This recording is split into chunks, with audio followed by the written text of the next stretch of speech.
Hi folks, Canadian Prepper here. So guys, we finally have a small glimmer, not even a glimmer, a shimmer of hope, if you will, in this whole crisis that's ongoing. But I'm not holding my breath, and for reasons I'm going to talk about, this very well could be the calm before the storm. This very well could be the tide pulling out into the ocean before the massive tidal wave, the bow being drawn back before the major thrust of the offensive.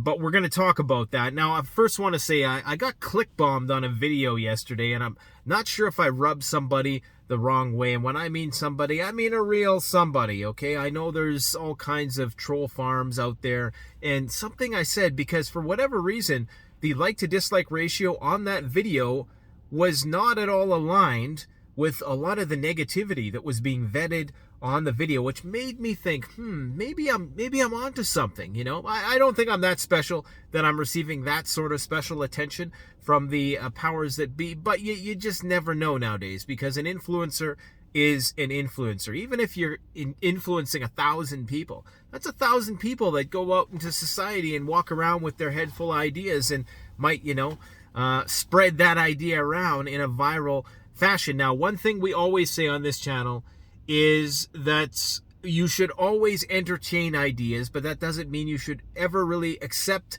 something absolutely, especially if it's just hypothetical. So when we throw out ideas, when we try to leave no stones unturned with respect to what might be going on, this doesn't mean that this is something a hill we're going to die on at all. It usually just means it's a thought that we're entertaining. Doesn't mean that's something you should run with. Always be critical, guys. Now, listen, there's a lot of stuff I got to get into, so we're just going to get into it. I just want to say, though, for people who think that, this is a channel which is influenced by Russian disinformants, you are 110% delusional.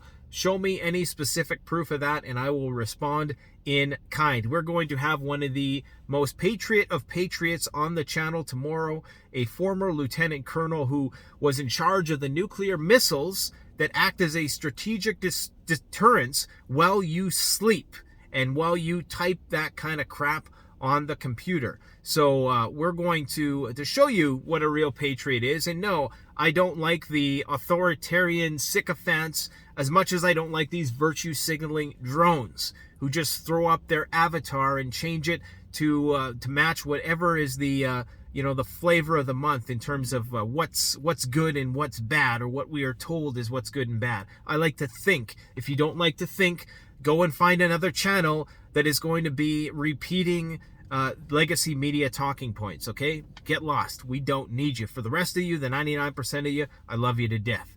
All right.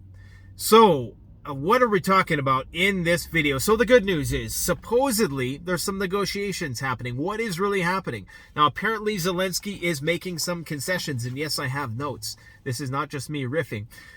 He apparently has now, because the Ukrainians are winning, he's willing to concede neutrality. He's willing to basically give up the Donbass, and I'm assuming maybe a little bit of Mariupol, and so they could create that land bridge down to Crimea. However, they're asking for security guarantees from NATO countries. And think about that. Are they going to get that? I don't think Russia's ever going to go for that. Are they ever going to go for security guarantees? Really, that's going to be essentially the equivalent of Article 5 of NATO, meaning that if Russia were to ever intervene, that means that NATO is coming to their rescue, and of course that means World War III. I just can't see the security guarantee thing going. I think that's going to be, if this negotiation does ever go well, that is going to be the last domino to fall. That will be the one that seals the deal.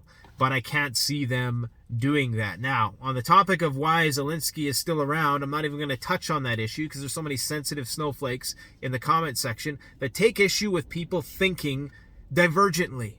And not that I'm going to censor myself in any way, shape, or form, but I just got to get all the facts first before we start riffing on that. I've made my points abundantly clear, and when the truth finally does come out, guess what? I'm going to be pulling sound bites and rub it right in your face. All right, so what else do we got to talk about? Okay, so the one guy who was poisoned, who apparently was poisoned by the Kremlin, apparently was not poisoned today because he was in the peace talks in Istanbul. What a surprise there, hey? Oh, maybe I should just briefly hint on some pop culture. We talked about, how the society is in a constant state of decline. And Will Smith doing what he did was a sign of an empire in decline. I mean, that is a sign of a collapsing empire. Will Smith, he's a tragedy because this is a guy who played nice guy his entire life. And look at the results. I mean, obviously he's very successful, okay? More successful than most people will ever be.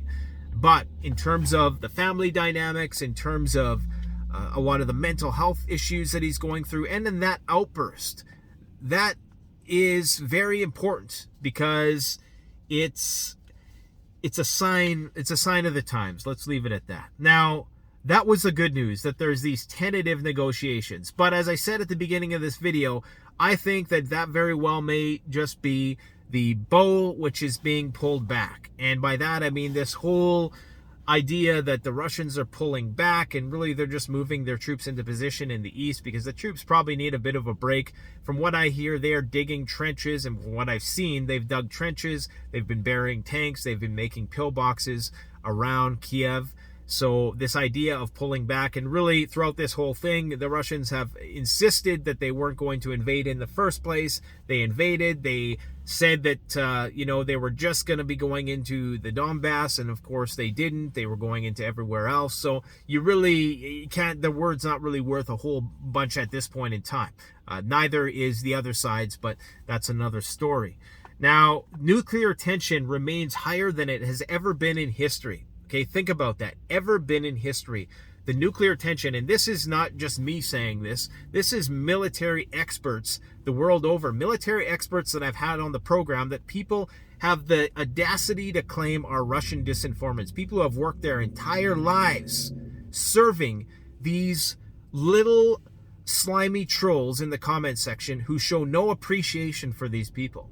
So for those of you who defend our country and what it represents, I salute you 110%. And it's an amazing time we're in that these people are being slandered as disinformants. I just can't believe that. That's unbelievable to me. And this is not an endorsement for the military industrial complex or anything like that. I'm talking about the real patriots, all right? Now, nuclear tension remains high. This does not mean that nuclear war is going to happen tomorrow. Some people seem to be mad at me because nuclear war hasn't happened yet. I mean, you should be grateful every day. This guy who ran the whole Minuteman missile silos and all the rest, he's going to come on tomorrow. He's going to tell you how every day he left work and he's seen that sun when he opened that silo was a blessing in disguise. Okay, so I'm grateful. I'm glad that nuclear war hasn't happened yet. That means there is still time to prepare for what many think, and what I personally do think, is going to be a major conflict that's on the horizon. No matter what sort of concessions are being made on a microcosmic scale within Ukraine, that NATO versus the East versus West dichotomy is only becoming more hardened and entrenched in their ideals. And this is why you're seeing Biden come out with this $834 billion military budget, and why you're having all these countries increase their military budgets. So make no mistake, this minor break in the action is merely just a potential escalation. Okay, it's things coming back. It's like a stock coming back to its support level before it rockets off to the moon once again, only in a really, really bad way. And the proof of this is that Zelensky still wants weapons. Okay, he's still asking for weapons it depends on what time of day you watch him. At 6 o'clock, he's asking for weapons, and at 9 o'clock, he's making concessions. And then at midnight, he's saying that, we're making progress with the peace talks. And then, the next 3 hours, he's asking NATO for support and airplanes and missile defense. So I think what we're seeing on the ground is just a break, giving the troops a break. It's just giving them a chance to regroup. It's Russia going to fight the bulk of the Ukrainian army, which is in the eastern part of the country, now that they've secured and cut off, or at least have a presence to minimize the amount of supplies, their resupply. And that's what it appears to be. There's more talks of, I got a message yesterday, I don't have it printed out, but somebody sent me a message about potential government contracts in Poland, the same government contracts which precipitated another major conflict in U.S. history. So these are buildings that are going to be built, facilities, equipment contracts, building contracts, engineering contracts with various military contractors who are going to be doing stuff in Poland. So they're expecting this thing to blow over the border at some point in time. Now, as we've talked about, there's still this push by NATO, particularly the US, to, it seems like they're egging them on, because anytime you start to see any sort of peace or negotiations progressing, it almost seems like there's more weapons being dropped off. And we know there's being more weapons dropped off because I know the pilot who drops them off in other countries that surround him, or one of the pilots, I should say. So, and people think that I'm just making this up. I have no reason to make this up, that I know these people. I don't brag about it like, oh, hey, I know the guy who's doing this and that. It's not about that. It's about getting you the information. And this isn't really, you should expect that I should know a few people. I have 750,000 subs. I'm presuming I should know a person or two at this point. Let's get real. So, and all of my predictions, although the timelines are a bit aggressive, they always bear out, whether it's the pandemic, the riots, the wildfires, the record temperatures, the war itself, okay, and as the war has progressed, all these little things. So whatever, I think a lot of these people who are bringing this negativity, they're mad because they're not prepared. That's the only reason I can think of. And this is the first time they stumbled onto this channel. You know what? There's plenty of videos for you to watch that are narrated by robots that distribute unsubstantiated rumors over B-roll and dramatic music, and you can just cheerlead in the comments section all of these legacy media talking points. There's plenty of that out there for you. There's plenty of commentary on the Will Smith debacle to entertain you to your heart's content. So go and do it while you still can. Now, Blinken says no signs Russia's serious about peace efforts, and this substantiates what I just said about why the U.S. is still being very antagonistic in this whole thing. And I'm not saying someone's going to run with that. Yeah, I'm not saying that they're the antagonist, the primary antagonist, but they're not bringing the tension down when they say things like this. Secretary of State Anthony Blinken says the United States has not seen any evidence indicating talks between Moscow and Kiev were progressing in a constructive way. He also warned Russian indications of a pullback could be an attempt by Moscow to deceive people and deflect attention before calling on Russia to end its aggression immediately and pull its forces back. There is what Russia says and what Russia does, and I would agree with him with that. And we're focused on the latter. Blinken said during a visit to Morocco, and what Russia is doing is the continued brutalization of Ukraine. He added, the Russian officials were profoundly fooling themselves if they somehow believe that an effort to subjugate only the eastern part of Ukraine or the southern part of Ukraine can succeed. Well, I guess we'll see in the next few weeks.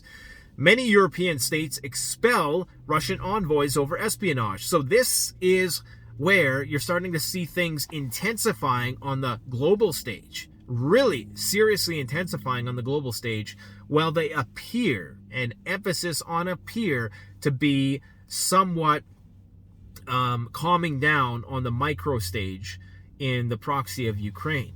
But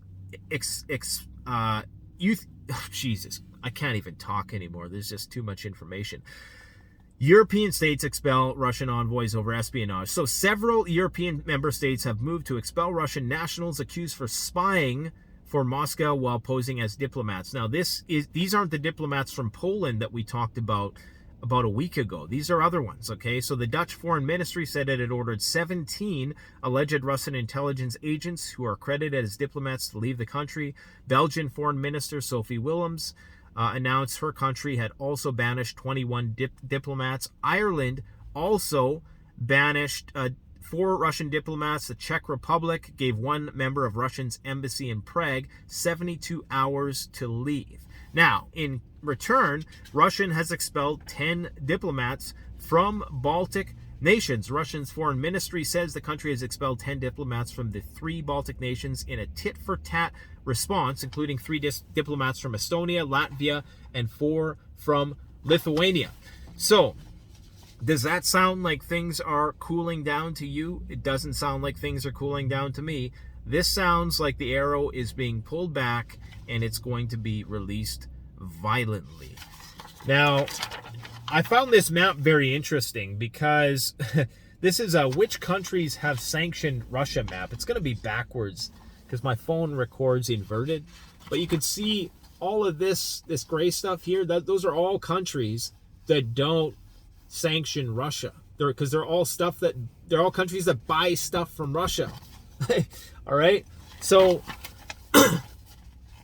Russia exports. They're a net exporter. They have stuff. Remember, retail-based economies, service-based economies are only as good as the foundation of resources that come from the earth and the manufacturing of those things that provides a foundation for those services to be deployed. Okay, there's no IT guy if you can't get the raw minerals mined from Russia and into the hands of the Chinese to build a computer to send it to the IT guy in the West. So a lot of our wealth is not real wealth. And when you look at it, all these countries up here are in major, major debt. And actually, it's very interesting. If you look at a country's GDP, the higher the GDP, the higher the debt. It's almost a 1-to-1 relationship. Any country that has a major GDP has a corresponding debt. One of the countries that doesn't have a lot of debt and happens to have a huge disproportionate amount of gold reserves is Russia. Only 20% of their GDP is debt. Okay, so their debt is 20% of their GDP. Their GDP is like 1.5 trillion. So I think it's like, $300 billion or something. What is the U.S. debt? $30 trillion? Yes, the U.S. has more gold, but they don't have 30 times the amount of gold. Okay, I think Russia is 4th, China is 2nd. And, well, that's what we're told anyways. We're told they have all the gold. Now, I also want to talk about price increases because there's going to be some big price increases. And as you know, we do have a store, CanadianPreparedness.com. This is not a pitch. I have no need to pitch it right now. Honestly, go buy it from somewhere else because we don't need the business right now. We are just way too busy, and we're actually restructuring the whole channel and everything, which is why we haven't been doing a lot of those blue strip how-to videos that people enjoy. We just haven't had the time. But huge changes are coming, guys. Okay, so the main factors causing these price increases are, number one, of course, the elephant in the room, the increase in the money supply that's still working its way through the system that was pumped out with all those stimulus checks. Another thing which is going to cause major pressure is this retreat from the US dollar. Now, that's still largely abstract. It hasn't materialized just yet, but it's definitely going to happen because you have a lot of people who no longer trust and have faith in the US dollar as a reserve currency because they're worried that they'll get thrown under the bus just like Russia. We also have labor shortage due to massive Chinese lockdowns. I think they just locked down Shanghai, which is like 30 million people. We have trade embargoes and sanctions getting in the way. We have supply chains and high shipping rates that have persisted, especially with the rise in the price of oil. And of course, we do have the increased price of raw materials and material scarcity itself. Now, actual price increases, here's a list of price increases from my distributors, okay? I took the liberty of compiling this for you guys today. Motorola walkie-talkies, 10% increase. Pelican cases over the last year, 25% increase. VanQuest backpacks are a 20% increase, but VanQuest's actual costs have gone up. And one thing you need to understand is that all of these companies' costs have gone up more then they're actually charging you. So they're actually losing more money. So their costs have gone up 30 to 40%. They're only raising their prices 20%. So they're operating on slimmer and slimmer margins. So to give you an example, VanQuest backpacks, they make the tactical-like backpacks, very high quality stuff. Plastic cost has gone up 35%. The foam to put in the backpacks has gone up 40%. The fabric price has gone up 10%. The shipping has gone up to 800% over the last 2 years. And what you need to know is that most of the cost of an item nowadays is the labor and the shipping. The actual material value of the thing when you finally get it is like a few dollars. The majority of it is labor and increasingly more so shipping. So you may go and buy $100 item from the store, like $50 of that is going to be shipping. And I'm not talking about shipping the raw materials to the place to get manufactured, shipping that off to distributors who then have to ship it off to dealers who then have to ship it off to customers. So think about that. That's something that not a lot of people realize, that the actual commodity itself, the material thing, isn't actually worth that much. Berkey water filtration systems, 30%. Crazy. Mountain House, 25% when you factor in shrinkflation. Mestel gas masks, made in Italy, some of the finest masks out there, next to Mira, are 10% increase. Silky Saws, as you know, 20% whopper of an increase. You used to be able to get a Katana Boy 650 for, I think it was $200 USD.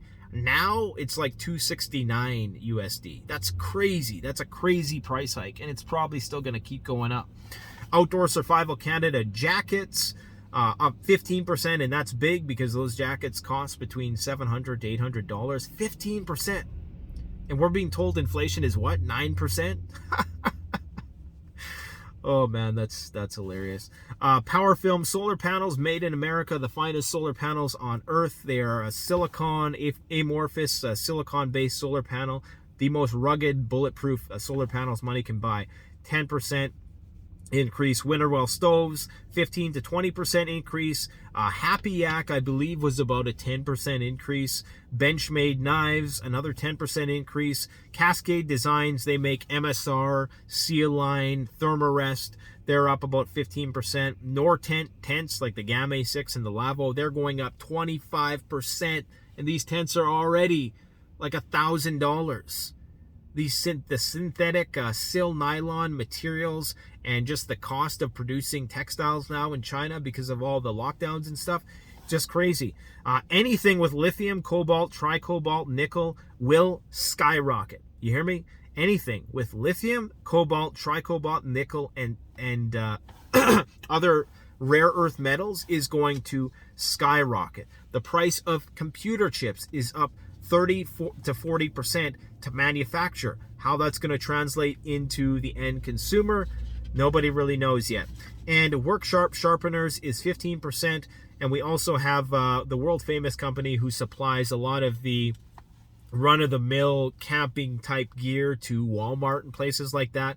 We bring some of their stuff in just as filler stuff for some of the stuff that's not really that important, but like utensils and pots and pans, things like that. And they're going up. They went up 30%. Okay, and they were one of the first to raise their prices last fall. And so this is only going to increase. This is only going to get worse, I believe, with the rising costs of fuel, with the lockdowns in China right now, the scarcity of materials, the potential food shortage that's on the horizon. And we're going to have a video about that coming up later in the week. So please check that out, guys. But yeah, there's a little bit of glimmer of hope. You know, people are saying I'm just this parlayer of bad news. Well, I can give you guys good news, and most people don't want to hear it because either they don't see it in reality, or they're okay with approaching reality for what it is. Which is not to say that you shouldn't enjoy and live every day to the fullest. Hug your family, spend time with your kids, you know, don't take life too seriously, all that stuff. But we have to be realistic about the nature of the times we're in. This is the age of consequences. And if you're looking for, you know, naive optimism, and you're looking for me to just sing and dance and, tell you that everything is going to be okay, I would strongly recommend that you just unsubscribe from the channel, because that's not what you're going to get here. I'm going to keep it real. I'm going to talk about what I want to talk about. And if you want to listen, then that's absolutely amazing. And if you want to comment, that's even better. I love constructive comments. I love when people present to me an argument, like a real argument in a respectful way. That's the mark of a person who is well adjusted emotionally, psychologically, is somebody who can say, here's where I disagree with you. You don't even have to be like, hey man, I like your channel, but here's how. You just say, well, I disagree about this thing. You do it in a way that's nice and respectable, and you're making good, valid points. Even if you aren't making valid points, just doing it respectfully is a huge win on the internet. Anyways, guys, I'm rambling. Thanks for watching. Stay safe and stay vigilant, because, like I said, things are not as they seem. Let's just put it that way. Thanks for watching. Take care. Canadian Prepper out.